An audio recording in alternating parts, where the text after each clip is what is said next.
home buyers are now taking the money that they had for down payments and splurging it on vacation, on going on fine dining, buying BMWs and Hellcats.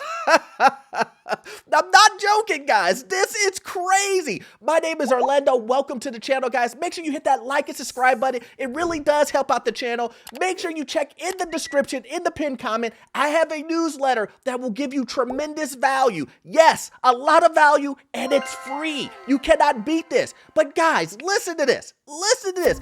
I've been telling you guys that the housing prices will go down, that they are going down, and we're starting to see that happen today. We're seeing houses sit on the market for months, where before they were gone before they even hit the market. And now home buyers are saying, this money is burning a hole in my pocket. What am I gonna do with it as I sit here and wait? And they're doing the unthinkable, the thing that I said, hey guys, make sure you don't do this. They're doing it. They're taking their money that they've saved for years, their life savings, and they're buying the most ridiculous things, guys. They're buying it on cars. No. It's trash. Don't do this, guys. You're buying it on cars. You're taking trips to Bali and Cancun and just living the life. That's my credo. No regrets. Look, guys, you don't even have to take my word for it. Let's jump into this. It says buying a house isn't happening, so they're spending and saving differently. Well, what does saving differently mean? Well, we're gonna jump into it. Would-be homebuyers are giving up on the housing market and finding other ways to use the money that they have been saving. Mortgage rates near 8% and average home prices hitting record highs. Sales of existing homes were down 15.4% year over year in September, according to the National Association of Realtors. People are taking their frustrations out by using that money on vacations and enjoying life. So you're telling me, you did all of this savings? I mean, you did all of this savings. You saved year one, year two, you've done all of this. And at the end of the day, since you cannot buy a house at this exact moment, today, this hour, and you can't get the price you want, you're deciding to burn all of that money? Put in the comment section if you think this is a good idea. But I can give you my opinion. It's a horrible idea. Beth thought moving back in with her parents in 2020 would enable her to put thousands she saved on rent towards a down payment on a first home. She is still renting. What would have been a sizable amount down in 2020 and 2021 now barely puts the smallest dent on anything that one might consider decent. Let's look at it another way. The money you are saving is still the same amount of money you're saving. I get that she's saying that right now homes are high, it's not gonna work, I'm not gonna be able to buy a house now, but does that mean that you won't be able to buy a house later? Does the quote unquote 30,000, assuming she saved like let's say just say $30,000. You saved $30,000. Does that $30,000, is it down to 20? Is it down to 10? Or do you still have $30,000 in your account? You still have the $30,000. So for you to say, you know what, since I won't be able to buy a home now, I'm just gonna go spend it on Beyonce tickets and Taylor Swift tickets. That's what it sounds like to me, which is a horrible, horrible idea. Because once that money is spent, we know what happens to it. Poof, it's gone. How did I spend that much money? But let's see what she did with it. It says she's investing more in what she finds meaningful, including a $2,000 trip to see Dolly Parton. Look, everybody has something different of what they consider meaningful. Okay, my meaningful is different than yours. I get it. But let's read that again. It says she's investing more in what she finds meaningful, including a $2,000 trip to see Dolly Parton perform and contributions to her college savings account for her young 2 nephews. Now, I get it. 2 young nephews. I totally understand it. On the Dolly Parton, agree to disagree. Now let's go on to another group. It says Kevin and Emily expected to spend the year after getting married this spring searching for a home of their own. After calculating that their $2,500 monthly rent in Rockville, Maryland would translate to paying over $3,500 a month on a 30-year mortgage, the couple delayed their search. We started crunching numbers and the math doesn't lie. And he's right, math doesn't lie. I say this all the time, guys. Math doesn't lie. And a lot of times we see individuals where I'm just calculating the numbers, I'm crunching, and it doesn't make sense. Let's see if this couple use math. It says they have dipped into their new housing fund to pay for an upcoming road trip out of the West and splurge a bit more than they planned on their honeymoon. My question is what math was he using?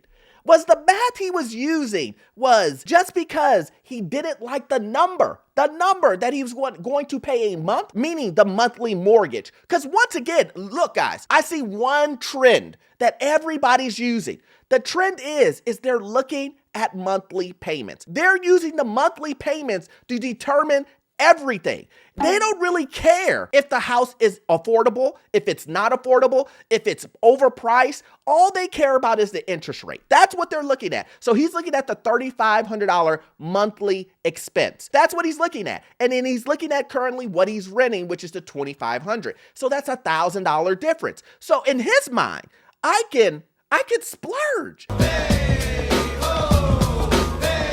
I could take the difference in between that two, stretch that over a year or 2 years, and we're just gonna go on a road trip.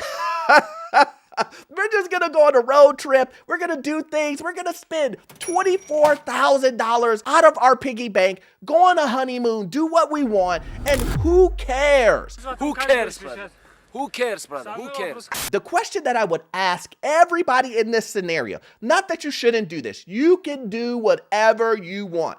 You can do whatever you want. You don't have to listen to Orlando. Orlando is just on YouTube giving out this information. But the question is, if you were able to afford a house, would you have done those things anyway?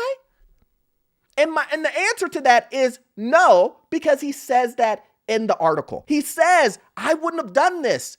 It is very much implied that he wouldn't have done this if rates were lower. But it gets worse. Let's see what he actually said about this money that's burning a hole in his pocket. He says, we feel like we have all of this money and have nothing to do with it. Let's read this one more time. We feel like we have all this money and have nothing to do with it. Oh man.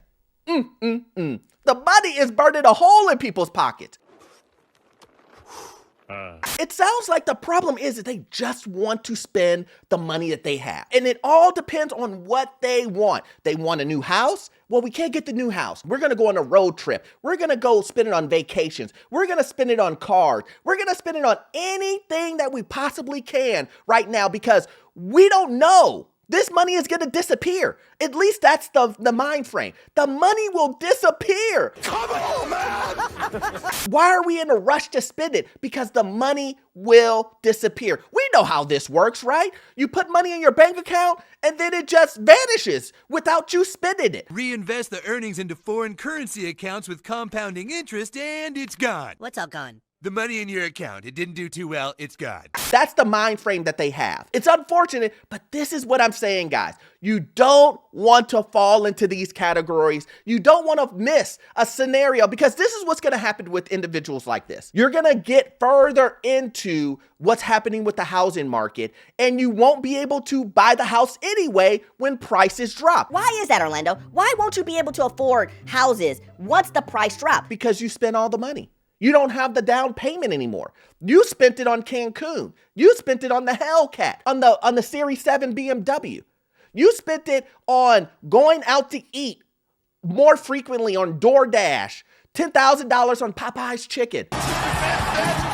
You spent all of that going to the Cheesecake Factory every weekend. You did all of that. And now that you spent all of your money, all of your savings has been depleted. And then now when prices have dropped, you're like, okay, I'm ready. Oh, I don't have any money. So I know what you're thinking, Orlando. Well, if that's the case, what should I be doing right now as I wait? Well, you should be sitting on the sidelines with a purpose, like I say. You should be researching your local area. You should be looking at houses that have been sitting on the market for months, right? And weeks. You should be paying off all of your debt, getting your debt together. Now, tons of you guys have credit card debt out the wazoo. Well, you know what they say about Detroit.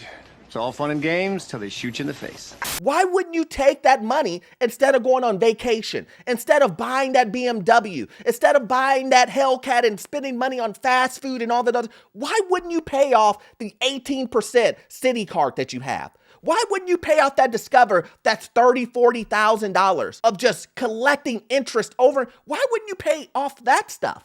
It's really so stupid. If the money's burning a hole in your pocket, pay off your debt. Why wouldn't you do that? Rather than spending it on this craziness. And I know what people are gonna say. Orlando, you know, you gotta live your life. You gotta live your life. And I would say, okay, yeah, live your life. But pay off your debt first. Then you can go do what you want to do. But you don't even have to listen to any of that from me. This is just my opinion, my advice of what I would say, what I would do if I was in that situation. You don't have to listen to me.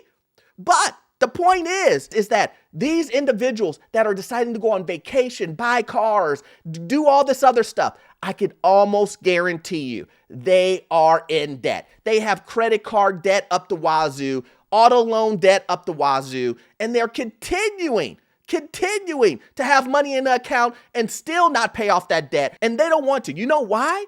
Because if they put the money towards the debt, it's something that they've already enjoyed. They've already bought that food and ate it. They've already went on vacation and now they don't want to use that money because they've already done it.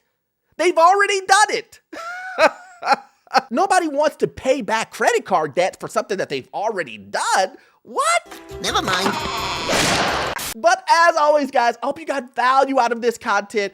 Don't do what these guys are doing. If you are looking for a house, don't let the money burn a hole in your pocket. Don't let FOMO get the best of you. As always, you won't get all your information from this one video. Make sure you watch this video. Yes, this video. It will give you information on the housing market, financial news, get into your first rental property. And the information you will get from those videos will be gold. See you in the next one. Thanks.